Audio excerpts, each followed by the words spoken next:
증권 전광판 위에서 치솟는 숫자들의 화려한 먼지 아래, 금고 속에 은밀히 보관된 금괴들의 유혹적인 빛 사이에서, 그리고 새로 발표되는 차가운 세금 공지들 아래에는 모든 것을 조용히 지배하는 보이지 않는 손이 있다.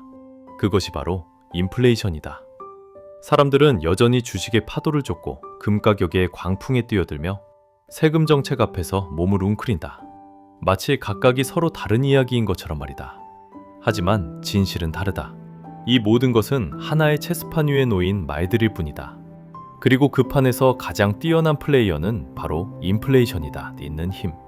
당시 국면까지 다시 써내려갈 수 있게 결국 하나의 중심으로 수렴하는 그곳으로, 누구도 말해주지 않은 진실에 오신 것을 환영한다. 이곳에서는 사회가 당신에게 알려주고 싶어 하지 않은 이야기들이 드러난다. 단순한 수요와 공급의 문제가 아니다. 금 가격은 다 금융 권력, 자금 흐름의 통제, 거시적 계산이 이 자산의 진짜 가치를 결정한다. 플로링 일부 경제권에서 금은 단순한 귀금속이 아니다. 자금 흐름을 통제하고 금융 시스템을 보호하며 국가의 보이지 않는 통화 정책을 비추는 거울이다. 첫째, 왜 이런 경제들에서는 국내 금 가격이 세계 금 가격보다 지속적으로 훨씬 높은가? 자유로운 시장이라면 금은 자유롭게 이동할 수 있고 플로링 차이는 빠르게 해소되어야 한다. 하지만 현실에서는 일북삼 추에서 국내 금 가격이 세계 가격보다 크게 높은 상태가 시카시 수년 동안 정상처럼 유지된다. 그 핵심 이유는 국가가 금 공급을 통제하고 싶어 하기 때문이다.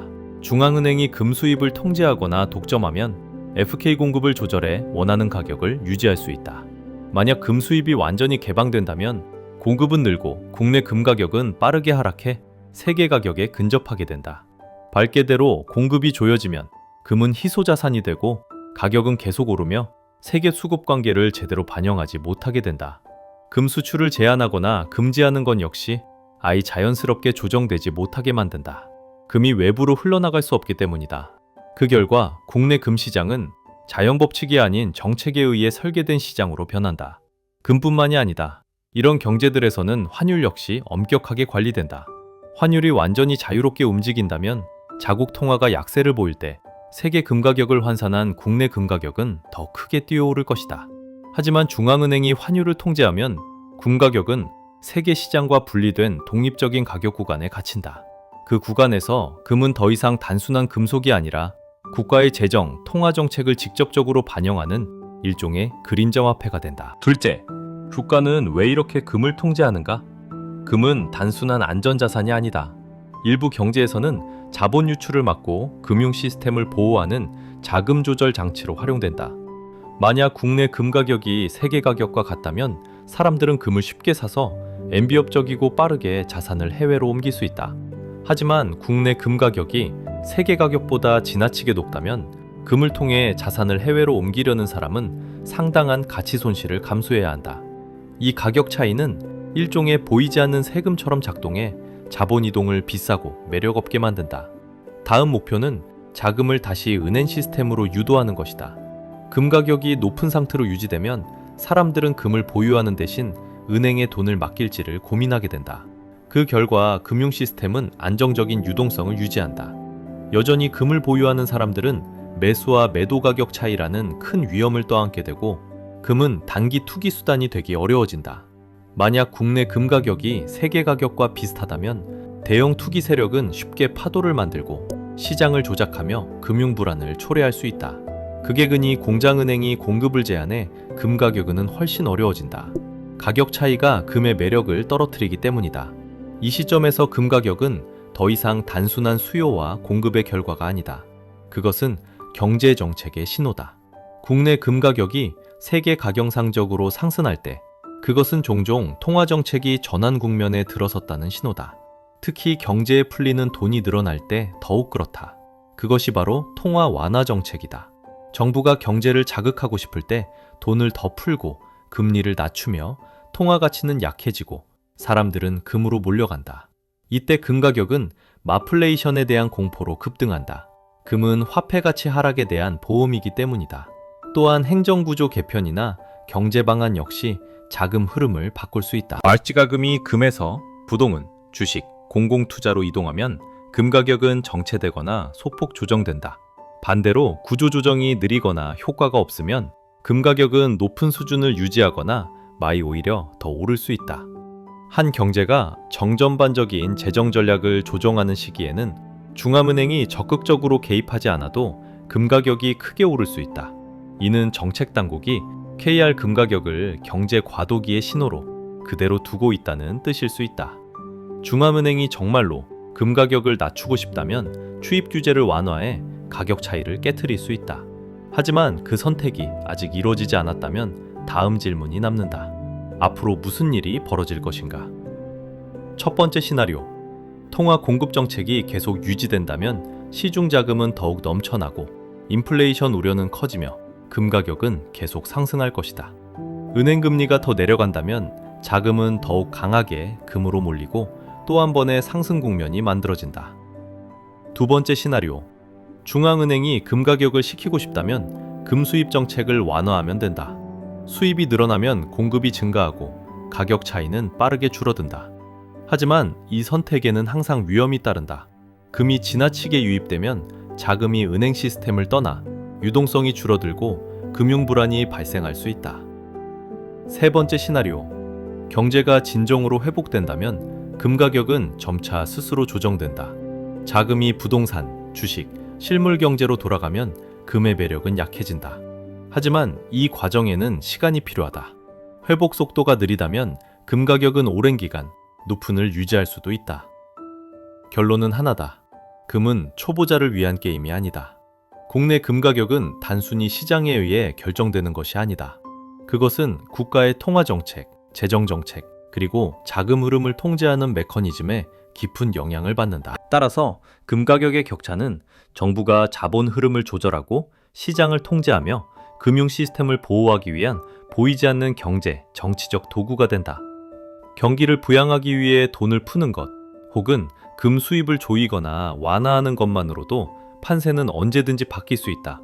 그러나 이 게임에서 주도권을 쥐고 있는 쪽은 항상 중앙은행이다. 이 구조를 이해하게 되면 당신은 더 이상 금 가격을 단순한 숫자로 보지 않게 된다. 그것은 한 경제 내부에서 무슨 일이 벌어지고 있는지를 비추는 거울이 된다. 세금도 마찬가지다. 세금은 소수만이 진정으로 이해하는 고도의 예술이다. 그것은 단순히 국가가 돈을 걷는 수단이 아니라 사회 전체의 금융 행동을 조종하는 방식이다. 항상 거탄 금지 법률이 필요한 것은 아니다. 세금표 안에 몇 개 숫자만 조정해도 특정 분야의 압력을 조금만 더하거나 덜어도 수억 명의 자금 흐름과 사고방식은 자연스럽게 바뀐다. 어떤 분야의 세금이 낮아지면 자금은 순식간에 몰려든다. 반대로 세금이 올라가면 자금은 빠져나가고 그 뒤에는 억제된 영역만 남는다. 주택세금을 낮추면 부동산 시장은 쉽게 과열된다. 특별 소비세를 올리면 사람들은 스스로 소비 습관을 조정한다. 그 결과 자금은 앉는 이정표에 이끌리는 군중처럼. 버시적으로 보면 세금은 사회 전체의 자금 흐름을 재조향하는 도구다. 자금이 민간에 과도하게 쌓이면 물가는 오르고 인플레이션이 나타난다. 자금이 부동산이나 주식 같은 자산군에 몰리면 자산 버블이 형성된다. 자금이 국경 밖으로 빠져나가 외화로 전환되거나 해외 투자로 이동하면 금융 시스템은 통제 불능의 위험에 직면한다. 그래서 정부는 세금을 하나의 밸브처럼 사용한다. 때로 대둔 돈을 빨아들이고 때로는 필요한 곳으로 흘려보낸다. 그렇다면 왜 이렇게 해야 하는가? 자짐자 목적은 무엇인가? 자금을 국내 시스템 안에 머물게 하기 위해서다. 스테이 대규모 이해 집단이 통제하기 어려운 자산을 과도하게 축적하지 못하게 하고 금과 외화가 자유롭게 외부로 빠져나가는 것을 막기 위함이다. 경제는 본질적으로 하나의 호수와 같다. 특히 강한 외화가 지나치게 빠져나가면 경제는 유동성이 고갈되고 맹점점 통제를 잃게 된다. 간접세, 자본 통제, 해외 투자 제한 같은 장치는 돈을 연못 안에 붙잡아두기 위한 장벽이다. 외부 충격으로 경제가 붕괴되는 것을 막기 위해서다. 다시 말해, 이는 글로벌 금융이 항상 설치해두는 위기 함정을 피하는 방식이다. 둘째, 세금은 사람들의 행동을 조절하는 데 사용된다. 정부는 당신에게 돈을 쓰지 말라고 직접 금지하지 않는다. 대신 사회가 필요로 하는 방식으로 돈을 쓰게 만든다. 만약 개인이 완전히 자유롭게 소비하고 투자하고 투기한다면 시스템은 빠르게 혼란에 빠질 것이다. 부동산세, 금융거래세, 소비세 같은 도구를 통해 정부는 조용히 자금을 우소이가 높은 영역으로 유도한다. 소비를 자극해야 할 때는 세금을 낮춘다. 투기를 억제해야 할 때는 양도세와 자산세를 올린다. 자금 유출을 막아야 할 때는 외환 정책을 강화한다. 이 모든 것은 경제 기계가 매끄럽게 돌아가도록 하고 아래에서 터질 수 있는 불안을 막기 위함이다. 셋째, 정사이클을 통제된 방식으로 조절하기 위해서다. 영원히 성장하는 경제도 없고 영원히 침체되는 경제도 없다. 영원히 침체되는 경제도를 두면 자크 자산 버블은 통제를 벗어나 팽창하고 혹은 장기 침체로 이어져 사회 불안과 자금 권력의 붕괴를 초래한다. 그래서 국가는 삼금, 금리, 통화 공급과 회수라는 도구로 경제의 호흡을 조절한다. 성장을 자극할 때는 세금을 낮추고 금리를 내리고 신용을 풀어 차입과 소비를 장려한다. 반대로 속도를 늦추거나 자산 재분배를 준비할 때는 세금을 올리고 금리를 높이며 신용을 조이고 자금을 회수한다. 이러한 의도적인 조정 속에서 기업과 개인의 행동은 단계별로 유도된다. 어떤 때는 소비를 강요받고 어떤 때는 저축을 강요받으며 위기 속에서는 자산을 내다 팔도록 몰리기도 한다. 그래서 경제는 자연스럽고 완전히 자유롭게 움직이지 않는다. 붕괴를 막기 위해 항상 통제된 범위 안에서 진동한다. 세금은 단지 지갑에 영향을 미치는 것이 아니다. 프로세큐트는 군중의 기대와 금융행동을 형성하는 정교한 도구다. 당신은 세금이 단순히 국가의 수입수단이라고 생각할 수 있다. 하지만 그것으로는 부족하다. 세금은 사람의 마음을 조종하는 고급 예술이다. 정책 설계자들은 이가의 미래에 대한 기대를 바탕으로 결정을 내린다는 사실을 잘 알고 있다. 세금표의 숫자 몇 개만 바꿔도 사이의 기대는 블랙잭 그들이 원하는 방향으로 움직인다. 당신이 스스로 결정을 내린다고 생각하는가? 꼭 그렇지는 않다. 세금 변화는 미래에 대한 이미지, 낙관, 비관, 흥분, 공포를 당신의 미래 속에 조용히 심어놓는다. 당신은 주체적으로 투자한다고 느끼지만 실제로는 이미 짜여진 기대의 게임에 반응하고 있을 뿐이다. 결국 경제는 대다수의 사람들이 자신이 무엇에 참여하고 있는지조차 모르는 하나의 게임처럼 드러난다. 경제는 공정한 기계가 아니다. 대부분의 사람들이 자시말리고 있다는 사실조차 인식하지 못할 정도로 정교하게 설계된 게임이다. 모든 것은 보이지 않는 규칙으로 이미 프로그램되어 있다. 이 규칙을 이해해야 한다. 시스템을 파괴할 수는 없다. 잘짜이짝 안에서 움직이느냐 아니면 그 흐름에 휩쓸리느냐의 차이일 뿐이다. 중요한 것은 시스템에 맞서는 것이 아니라 왜 이런 시스템이 존재하는지를 이해하는 것이다. 주식시장은 단순한 투자처가 아니다.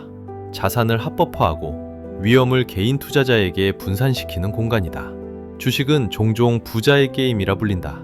수익성 때문만이 아니라 막 뒤에서 작동하는 방식 때문이다. 스기 게임이 실제로 어떻게 돌아가는지 자세히 들여다보자.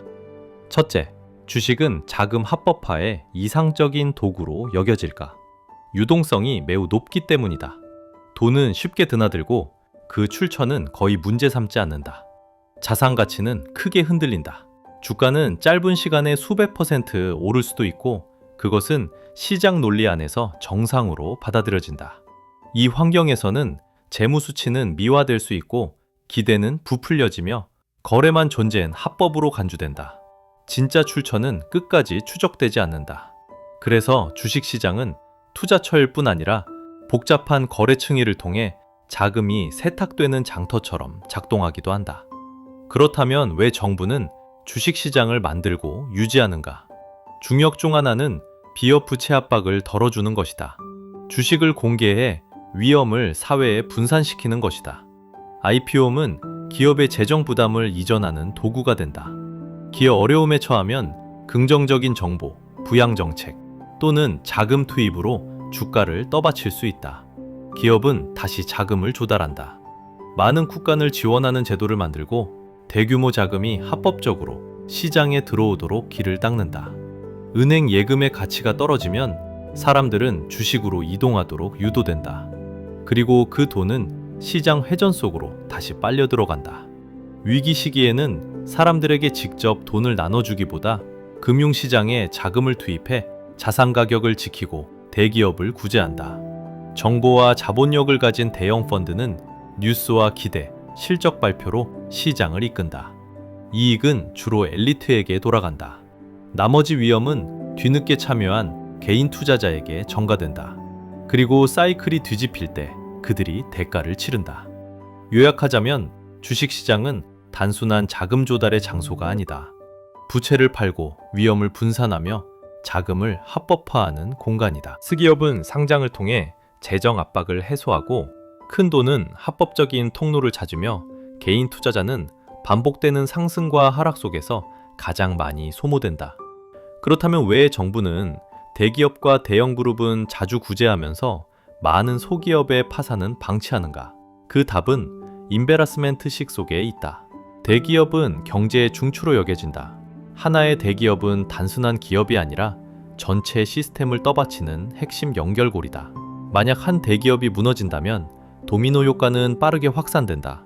수십만 명이 일자리를 잃을 수 있고 그 여파는 사회적 불안으로 이어진다.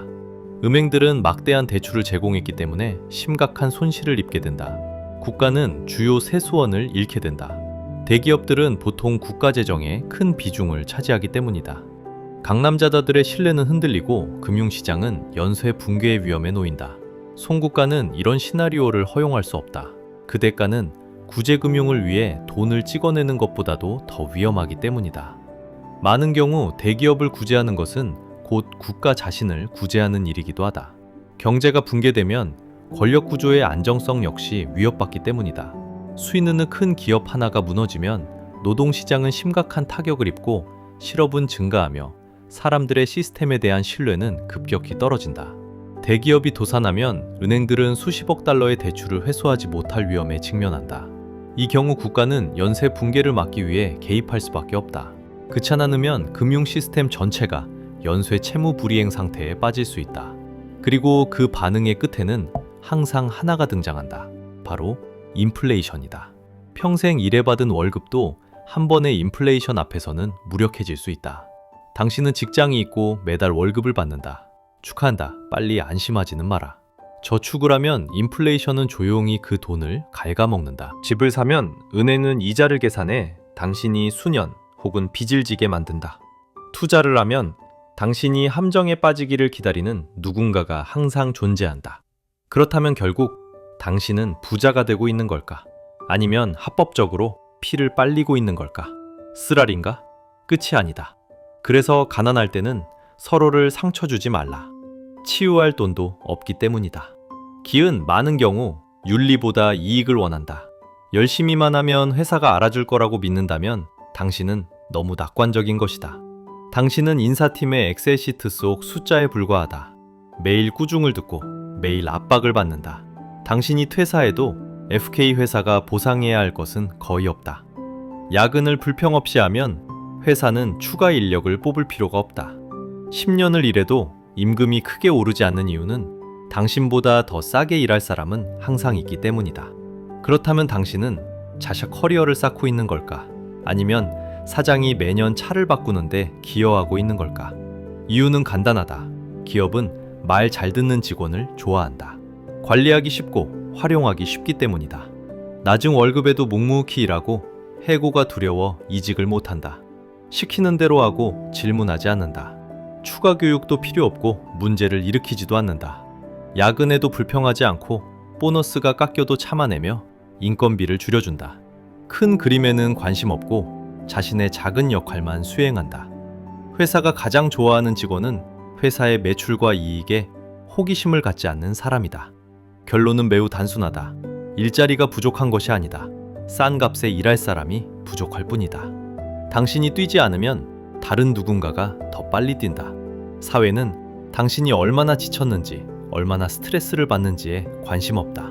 오직 요족할 수 있는지만 본다. 스스로를 발전시키지 않으면 노동시장은 당신을 도태시킨다. 당신이 하지 않으면 밖에는 자신의 가치를 높일 줄 안다면 하싱턴은 선택하는 사람이 될 수 있다. 대체되는 사람이 아니라. 모든 시장은 사이클로 움직인다. 정점까지 올랐다가 바닥으로 내려가고 그 반복은 끝없이 이어진다. 사이클을 이해하지 못하면 당신은 꼭대기에서 사고, 링, 바닥에서 판다. 그 사이에서도 인플레이션은 조용히 다이브러이 짜낸다. 쟁긴 새 에너지를 짜낸다. 디스코글 크간다. 용렌 임금은 느리게 오르는데 집값은 폭등한다. 잘 저축할수록 돈의 가치는 떨어지고 진짜 산은 점점 더 멀어진다. 20년을 일해 집을 사지만 할부금을 하루라도 늦으면 은행은 몇 초 만에 그것을 가져간다. 지금 그렇다면 결국 진짜 주인은 누구인가? 당신은 성실히 일하지만 매년 차를 바꾸는 사람은 당상사다. 당신의 노력으로 회사는 성장하지만 이익은 누구의 주머니로 들어가는가? 당신은 부자가 되길 바라며 투자하지만 부자는 항상 당신보다 먼저 판다. 주잔을 온 세상에 퍼질 때 그때는 이미 큰 손들이 조용히 시장을 떠난 뒤다. 돈은 본질적으로 빚이다. 열심히 일할수록 당신의 빚은 더 커진다. 그리고 인플레이션은 당신이 굴레에서 벗어나지 못하도록 보장하는 도구다. 은행은 직접 돈을 만들지 않는다. 그들은 게임의 통제권을 쥐고 있을 뿐이다. 당신이 작은 돈을 맡기면 그를 다른 사람에게 빌려준다. 당신 허리가 휘도록 빚을 갚고 그들은 꾸준히 이자를 챙긴다. 먹잇감이 되지 않으려면 수입만 늘리려 애쓰지 마라. 이 게임이 어떻게 돌아가는지 이해하라.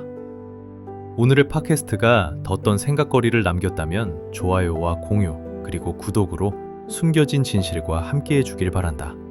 그럼 이제 작별 인사를 전하며 다음 팟캐스트에서 다시 만나자.